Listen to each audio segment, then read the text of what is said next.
Welcome to Payne on Politics, a podcast where host Dr. Gregory Payne of Emerson College sits down with fellow experts to discuss the current state of politics, public opinion, and global affairs.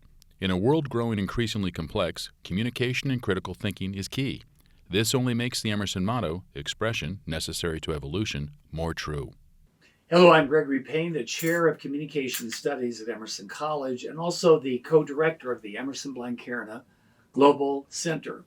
And I'm here for Payne on Politics with one of my favorite students and alums and also celebrities from the Iowa Caucus, and that would be Emily Quinn.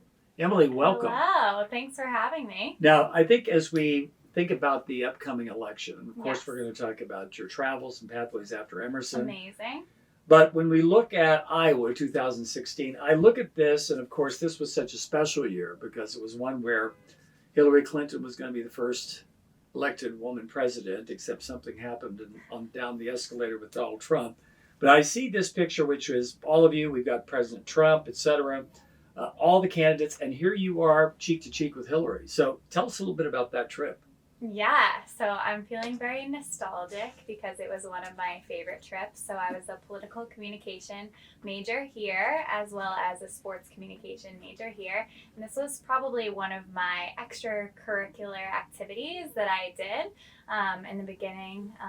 And I remember I was with Professor Emack, so Nico, some other students, and we went to Iowa, and I'd never been there before. We arrived. One thing that I will say, beautiful sunsets. Yes. That was a learn while I Yes. was there. But so we all packed in a bus. We got together. We had Carrie Thompson was a chaperone, and I look very fondly back on this because it was such a turning point in politics, and I did meet Hillary Clinton. We were cheek to cheek. And yes, one of my favorite pictures, but I also did go to different rallies and see different perspectives. And it was really one of those hands-on immersive experiences that changed my view and opened my worldview into actually being in that setting and being present with professors and students and all, learning together. Right. Well, I grew up in Southern Illinois, so I know the Midwest well. I love the Midwest. Go Illini. And I know that for some students from Emerson, they got to Iowa and they're going, oh my gosh, where am I? Absolutely. So did you you come from a political family. Was it cultural shock to you to go to Iowa, or did you, you sort of knew this is what it was all about? It was. I had an idea in my head about what it would look like. I think it is very different to how I grew up. I grew up about an hour outside of Boston, kind of a coastal town, so it was very, very different to that. So I was surprised, Yes. but it was beautiful. Yes.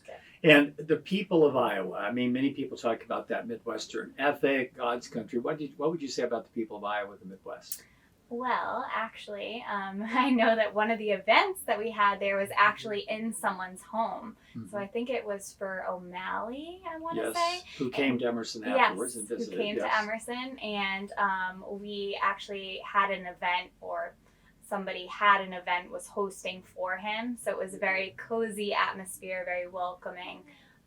So that is actually something that stands out to me from that. What's interesting, Emily, is you were there, you were sitting at the other end of the classroom, and now we've got you back, you and Nico, who's over at Harvard. You finished your degree in Ireland, you're teaching. Yeah. So what's it like teaching? It's one of those full circle moments, absolutely. Definitely a shift in perspective, but I was in those exact classrooms, and I just want to give them an experience like I had. I had a very tight-knit relationship with a lot of my professors due to the fact classrooms are small, folks are accessible, professors are always willing to go the extra mile. So I want to make sure that I do that for my students. So I'm really, really enjoying every minute. I think that I've at this point gotten into a teacher flow, and I feel very comfortable up there, and I always want the best for my students.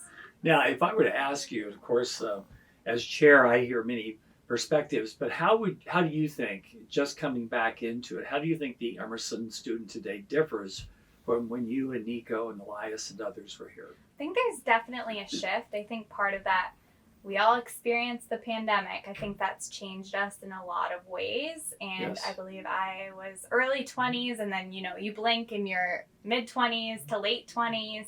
And so they kind of had a couple years where they were kind of out of their normal routine. I think that they're very empathetic and understanding and vocal in the classroom, and they like to share their full selves, their full perspectives. I think that's a major change. But yeah, I'm very, very happy with them. And I think before I started the role, I knew that Emersonians would be creative. And then obviously I was in the classroom, started assigning things and seeing the products that they come up with and the projects that they create. I was blown away, and it really exceeded my expectation with their creativity, their delivery, their presentation. So it's what I expected times 100. So.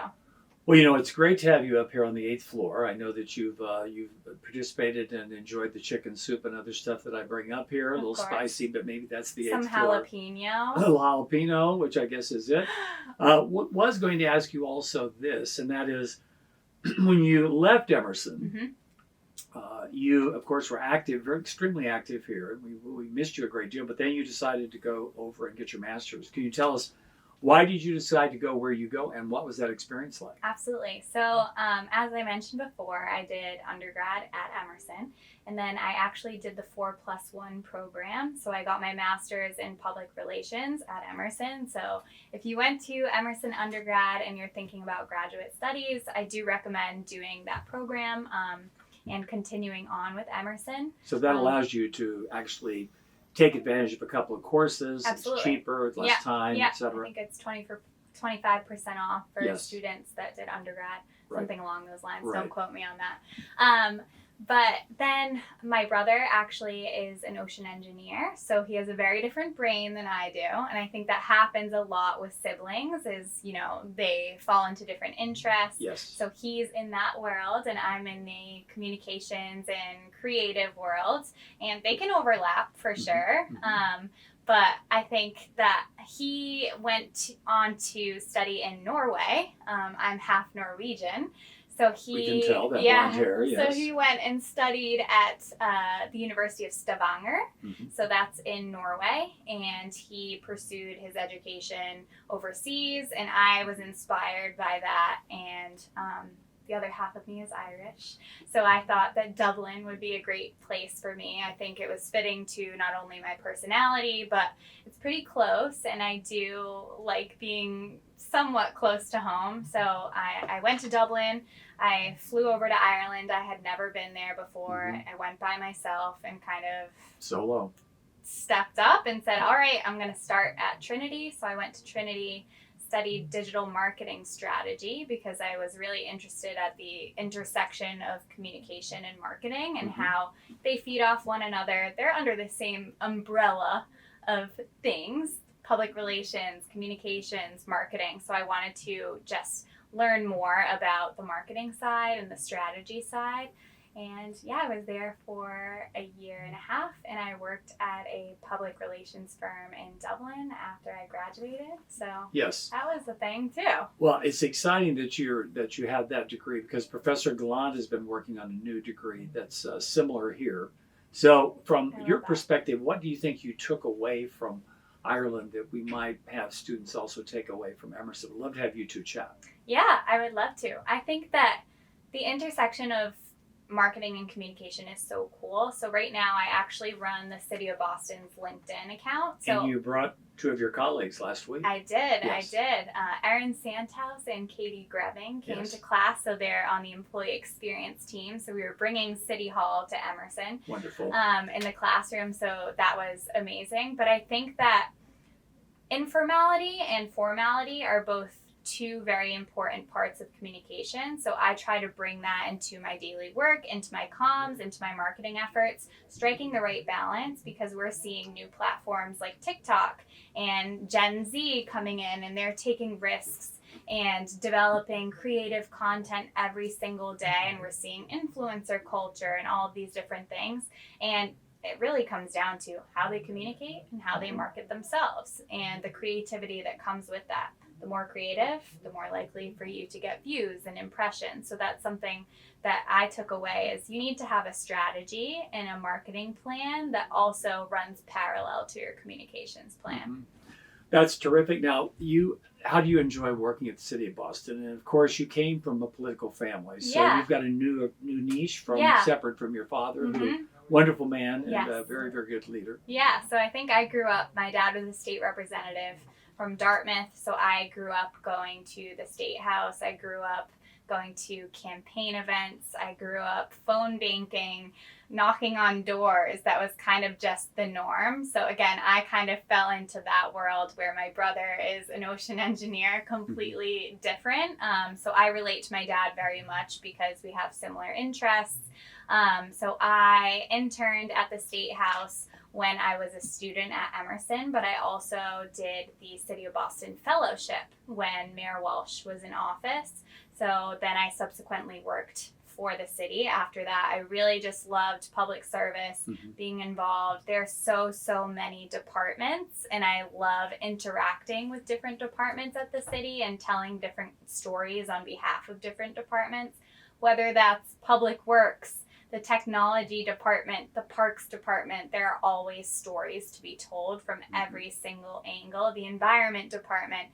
And I think that's what I love the most is I'm in a position to post things on the website, post things on LinkedIn, tell employee stories, tell career stories.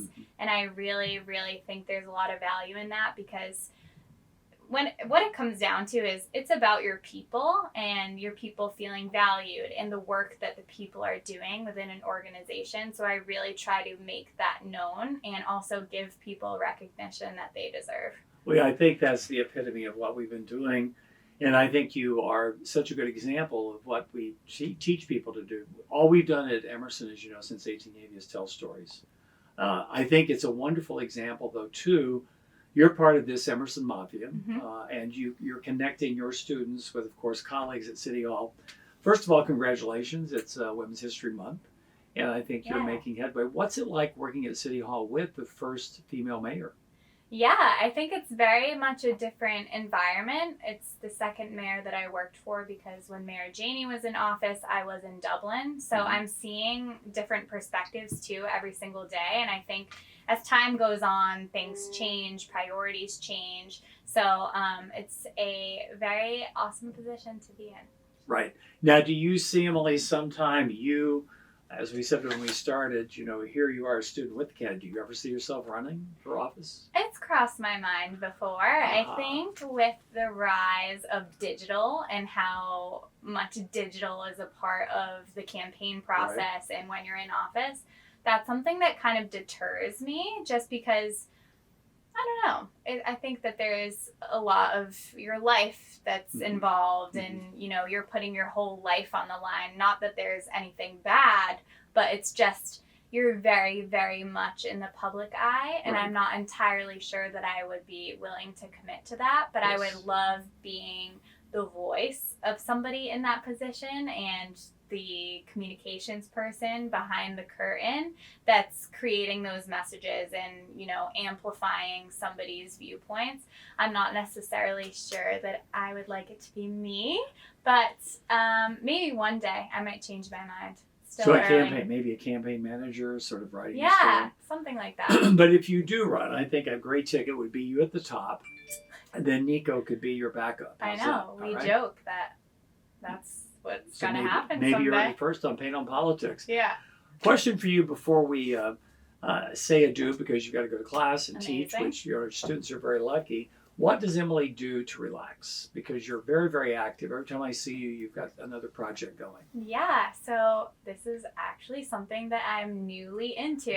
I just started yoga, actually, and I love it. And it's I'll have a full day's work today. I'm working here. I'm working for the city, so I am full throttle today. So after hours, I really just like to go to a yoga studio, kind of shut my mind off and, get some movement in, because I think that that's healthy for everyone. And I also love a good Netflix show, naturally. Good. So, And your favorite Netflix? What's the latest you've seen? I don't know. Right now, I'm into Outer Banks, which is I haven't one of seen that those one yet. just fun, mindless TV Yes. shows. And I recently started Scandal, which is Scandal a is very political good, yes. Olivia Pope show. Right. I've seen it before, but not all the way through, so I'm restarting it. Yeah. How about Yellowstone? Do you follow Yellowstone? My mom is very into Yes, Yellowstone, yes. but I have not yet gotten into it. But I'm also a huge Survivor fan. Yes. And I think that life is Survivor. You Yes. have your alliances. You have Right. people that, can help you. You have people that are trying to hurt you. And you kind of got to weed through it. Yes. So we're all just surviving, right? Well, I think what I would say is, as a student, you're always an inspiration. You continue, I think, to inspire as a professor.